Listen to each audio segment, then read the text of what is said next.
तो दोस्तों आपका जो ग्राफिक कार्ड है वो आपका 2-3 साल पुराना हो गया और उसके अंदर अब डिस्प्ले नहीं आ रहा, तो आपको क्या करना चाहिए, जैसे कि मैं आपको पहले दिखा दूं। दोस्तों जैसे कि मेरे पास आप देख रहे होंगे ये ग्राफिक कार्ड है, जो मेरा ग्राफिक कार्ड है ये MSI का 1650 ग्राफिक कार्ड है 4GB वाला। तो ये जो ग्राफिक कार्ड है हमारा, ये ग्राफिक कार्ड हमारा 2-2.5 साल पुराना हो गया है। तो इसके अंदर अब नो डिस्प्ले का जो ऑप्शन है वो आ रहा है, यानी हमारी जो स्क्रीन है वो आ नहीं रही। इस ग्राफिक कार्ड को हम साफ सूफ करके देखेंगे, अगर चल गया डिस्प्ले आ गई तो समझो ये हमारा ग्राफिक कार्ड सही हो जाएगा, अगर नहीं आई डिस्प्ले तो समझो खराब हो जाएगा या मतलब इसके अंदर छोटे मोटे फॉल्ट हो सकते हैं। तो दोस्तों मैं आपको दिखाऊंगा कि इस ग्राफिक कार्ड को किस तरीके से क्लीन करना है और उसके बाद देखेंगे कि इसके अंदर डिस्प्ले आता है या नहीं आता। तो दोस्तों सबसे पहले हमें अपने ग्राफिक कार्ड को सही से साफ कर लेना ब्रश वगैरह से, इसके जो फैन वगैरह है इसको भी ढंग से साफ करते रहना और इसके अंदर जितनी भी धूल मिट्टी है उसे सही से क्लीन करेंगे। और यहाँ पे जो ग्राफिक कार्ड है, ग्राफिक कार्ड का पोर्ट वगैरह देख रहे होंगे, इस पोर्ट को भी आपको अच्छी तरीके से साफ सूफ करना है और जिधर जिधर धूल होगी उधर उधर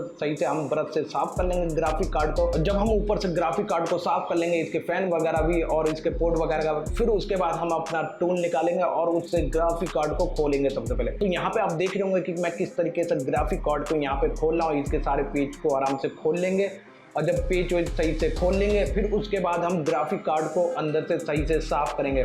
तो ग्राफिक कार्ड को साफ करने के लिए यहाँ पे मेरे पास दोस्तों थिनर है, उसी थिनर से मैं ग्राफिक कार्ड को साफ करूंगा और इसके जितने पार्ट है उस पर आराम से थिनर लगा के यहाँ पे जो ग्राफिक कार्ड का जो प्रोसेसर है उसके ऊपर जो पेस्ट लगा हुआ उस पेस्ट को पहले आपको हटा देना है और उसके बाद जो ये ग्राफिक कार्ड है इसे थिनर से अच्छी तरीके से साफ कर लेना है इसके प्रोसेसर के चारों साइड से।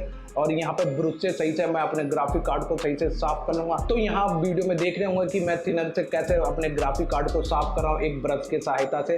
तो आपको इसके ऊपर जो ब्रश चलाना है, ब्रश से अगर आप साफ कर रहे हैं तो आपको ज़्यादा प्रेशर नहीं डालना ब्रश के ऊपर, इसलिए इसके जो छोटे छोटे कंपोनेंट होते हैं वो उखड़ सकते हैं। तो आपको हल्के हाथों से इसे साफ कर लेना है, मतलब थिनर लगा के आराम से हल्के हाथों से इसे सही तरीके से आप साफ कर लें।